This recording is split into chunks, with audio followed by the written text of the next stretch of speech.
Assalamualaikum warahmatullahi wabarakatuh. Perkenalkan, saya Pasya Ramadhani dengan NIM 2111024743, Program Studi Ilmu Administrasi Negara Semester 3 Fakultas Ilmu Sosial dan Ilmu Politik, Universitas Muhammadiyah Palangkaraya. Di sini saya akan menjelaskan tentang sampah organik dan sampah anorganik dan bagaimana pengelolaan sampah di Kota Palangkaraya. Sampah itu apa sih? Sampah adalah sisa atau buangan dari suatu kegiatan yang dianggap sudah tidak berguna lagi. Alam tidak mengenal sampah, yang ada hanyalah daur materi dan energi. Hanya manusialah yang mengakibatkan munculnya sampah. Sampah terbagi menjadi dua jenis, yaitu yang pertama sampah organik dan yang kedua sampah anorganik. Sampah organik. Sampah organik adalah sampah sisa yang masih bisa dimanfaatkan menjadi bahan yang layak pakai lagi. Sampah jenis ini bisa terurai meski dibiarkan begitu saja. Sampah ini akan menghilang dengan sendirinya. Sampah organik bisa dikatakan sebagai sampah ramah lingkungan, bahkan sampah ini bisa diolah kembali menjadi sesuatu yang bermanfaat bila dikelola dengan tepat. Tapi, bila tidak dikelola dengan benar, akan menimbulkan penyakit dan bau yang tidak sedap. Karena hasil pembusukan dari sampah organik yang cepat. Sampah organik terbagi menjadi dua jenis, yaitu yang pertama adalah sampah organik basah. Sampah organik basah adalah sampah organik yang banyak mengandung air, contohnya sayur, kulit pisang, buah yang busuk, kulit bawang, dan sejenisnya. Inilah kenapa sampah organik dapat menimbulkan bau tidak sedap, sebab kandungan air tinggi yang menyebabkan sampah jenis ini cepat membusuk. Lalu yang kedua adalah sampah organik kering. Sampah organik kering adalah sampah organik yang sedikit mengandung air, contohnya kayu, ranting pohon, dan daun-daun kering. Kebanyakan sampah organik ini sulit diolah kembali, jadi lebih sering dibakar untuk memusnahkannya. Sampah organik yang berasal dari kotoran hewan maupun manusia. Limbah tempe tahu digunakan sebagai bahan utama untuk dijadikan biogas dan listrik. Mari kita ke manfaatnya. Manfaat sampah organik.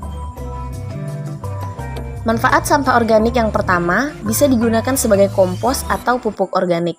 Sampah organik seperti buah-buahan busuk dan sayuran dapat dibuat menjadi kompos dan pengolahannya juga tidak terlalu sulit. Lalu yang kedua, untuk tambahan pakan ternak, tidak hanya dibuat untuk tambahan pakan kambing, sapi, dan kerbau, tapi sekarang ini sampah organik bisa diolah menjadi pelet untuk makanan ayam dan ikan. Selanjutnya yang kedua adalah sampah anorganik. Apa itu sampah anorganik?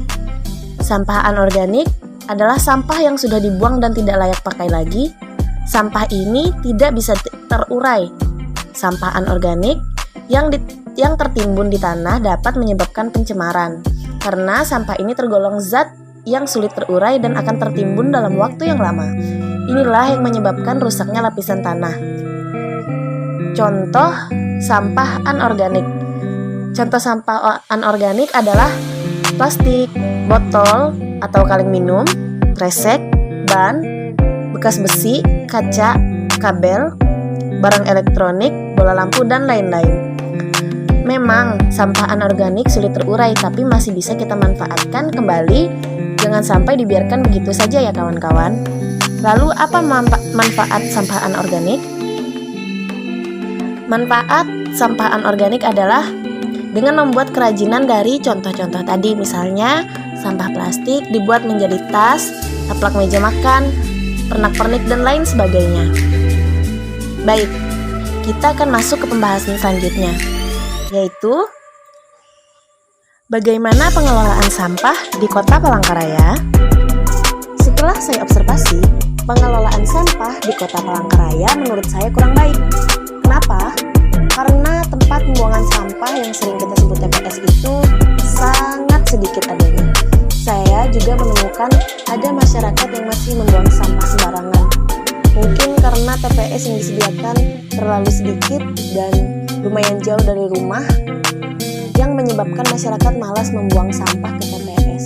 Jadi harapan saya supaya TPS agar disediakan lebih banyak lagi dan supaya tidak terjadi pencemaran pada lingkungan kita. Nah, bagaimana dengan penjelasannya? Semoga video ini dapat berguna dan dapat membantu kawan-kawan semua. Sekian dari saya, terima kasih banyak. Assalamualaikum warahmatullahi wabarakatuh.